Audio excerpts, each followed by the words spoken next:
Times printed this article claiming that James McMurdock had basically taken loans during the COVID era that wouldn't be warranted by the turnover of that business. So you wouldn't be allowed to take that amount of loan given the turnover of the business. And they're sort of implying, given that these businesses were quite new and didn't seem to have any that many employees, that it wouldn't be likely he would have the requisite turnover, and a couple of other things along those lines. So, and he responded saying that it was all false.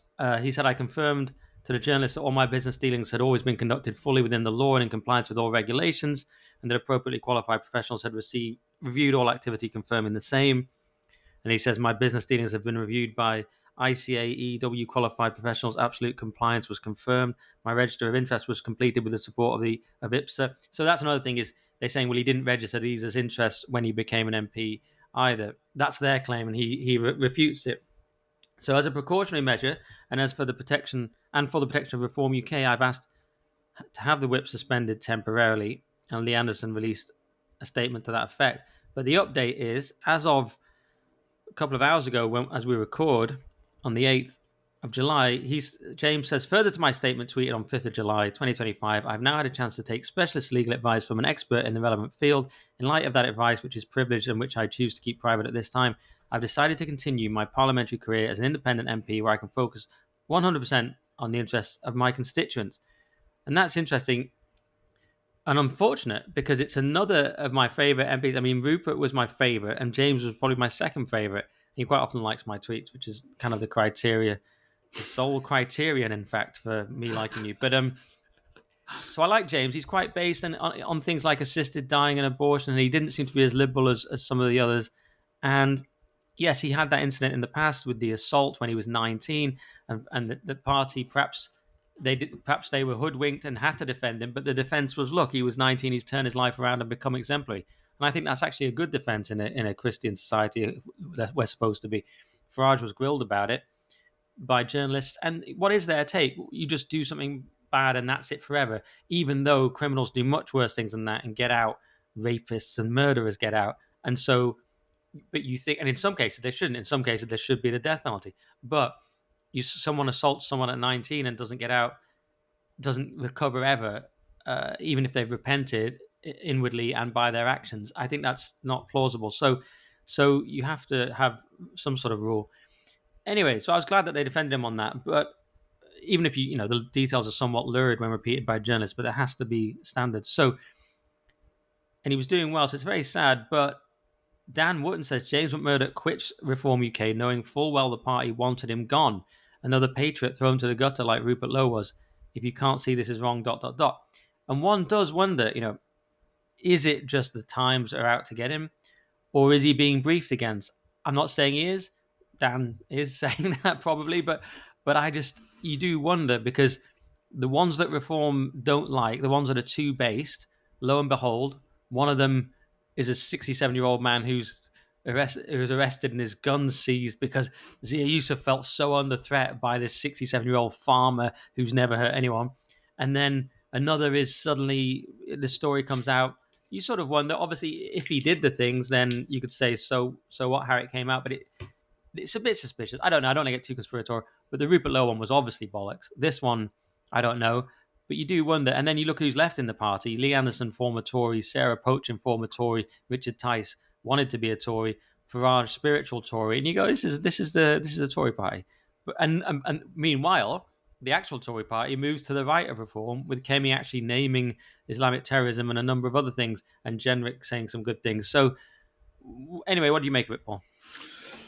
Yeah, it is fascinating to me. I'm always kind of slightly surprised when they're quite happy to just let, they had 6 MPs max and they're quite happy to let MPs go. You're like, it's diminishing returns here, guys. Well, you can't just keep letting them go. It'll just be Farage, won't it? I'm the last MP for Reform. I'm going to be at the Home Office. I'm going to run education, and I'm going to run defence.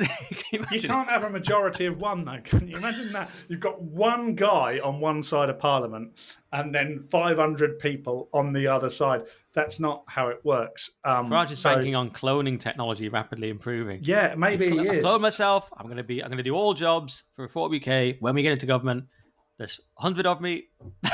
So I mean, James McMurdock was an interesting character. He never looked. I mean, Rupert Lowe always looked like he fitted within the Reform Party for me, within the Parliamentary Reform Party. I mean, fitted amongst the likes of Farage, etc. But people like James McMurdoch, maybe even Lee Anderson to some degree, didn't necessarily look to me as if they fitted within that sort of framework. But quite clearly, Lee does. Um, James, I don't know. I do know. I've met Lee actually, but I've never met James. So I don't know why I'm referring to them by his first name. But he won. He won his constituency. Hard fought. Well done. He will now go. I don't know what we're going to do with all these independent MPs, by the way, on the right of politics. I really don't know how they're going to come together as one collective and make a difference. And I'll be interested to understand, as we all would, by the way, what Nigel Farage's plan is for the Reform Party, because it seems to be build it and knock it down twice a month. And I don't quite understand quite where he's going with it. And he's doing it on a wave of populism, which is great. Of course, there's a wave of populism because they're the only alternative. Everyone else is roughly the same. The Tories aren't any different to Labour, really. You get Cammy Badenoch comes and says one good thing every now and again. And of the Lib Dems, the Tories are essentially the Lib Dems that didn't want to stay in the Lib Dem party because they're kind of crazy, and these ones are slightly less crazy. Farage is trying to become a Thatcherite Conservative party, as far as I can see. So he's trying to become a historic version of the blob type party. So I don't know where we're going to get our shift change from. The only thing we do hear change on is immigration. And, I'm pleased to hear that because we have to have controlled immigration in order to make Britain great again.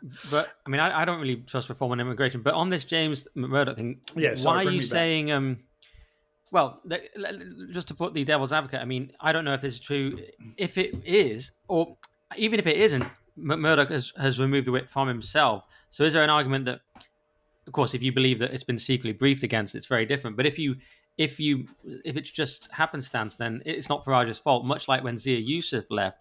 So when you say, what Farage is doing with reform, are some of these things just out of his control? Or do they at least indicate that the party's not well run or something? Removing the whip from himself was probably a good and proper move and something that you would expect of maybe a decent MP in some way.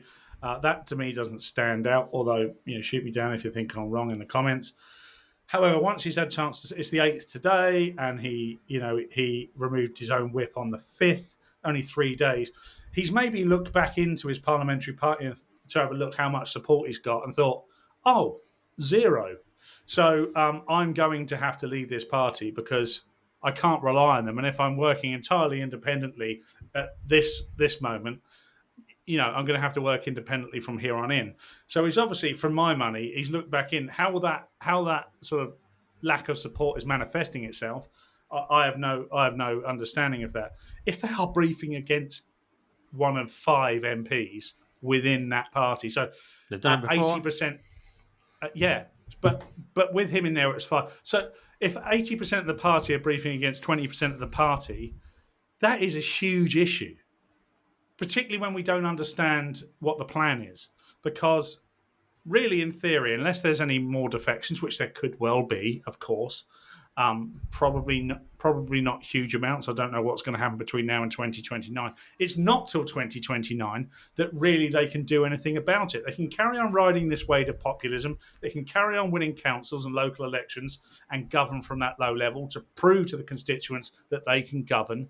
And they're going to have to do that very well, even though it's incredibly difficult. They're going to have to do that very well in order to prove to those constituents that it can be done. There are some dyed-in-the-wall reformists that will never change their mind, but they don't need to change their minds. They have to try and change the minds, as is apparent Farage is trying to do, of the Lib Dem, Tory and Labour voters that sit perhaps within the red wall or working-class areas of Great Britain. And the only way they're going to be able to do that is proving to them there's a change, because you can look at that and go, oh, we need to win them over based on these historic things that they like. But to me, that's a mistake. Mm. It's a clear mistake because you only got to look at the support Rupert Lowe has got. Now, outside of our discussions and maybe discussions on the right, Rupert Lowe's not perhaps a big political figure. He's becoming more so, but he's still considered quite a small political figure. However, what you can see within his sphere of influence, that he's managed to garner a huge amount of support just by saying the things that he does, which is what we naturally believed the Reform Party stood for. And it appears they've completely gone against him in favour of Zia Yusuf in some way. So to see this for James McMurdock, now he's no totem pole within the Reform Party. Sorry, James, if you're listening. For my money, you don't seem to be, and therefore maybe this is not such a big casualty, as big a casualty as Rupert Lowe was. But it's endemic of what is going on within the Reform Party. And it just raises, for those of us looking at it hoping for better things, it keeps raising more and more question marks, Nick.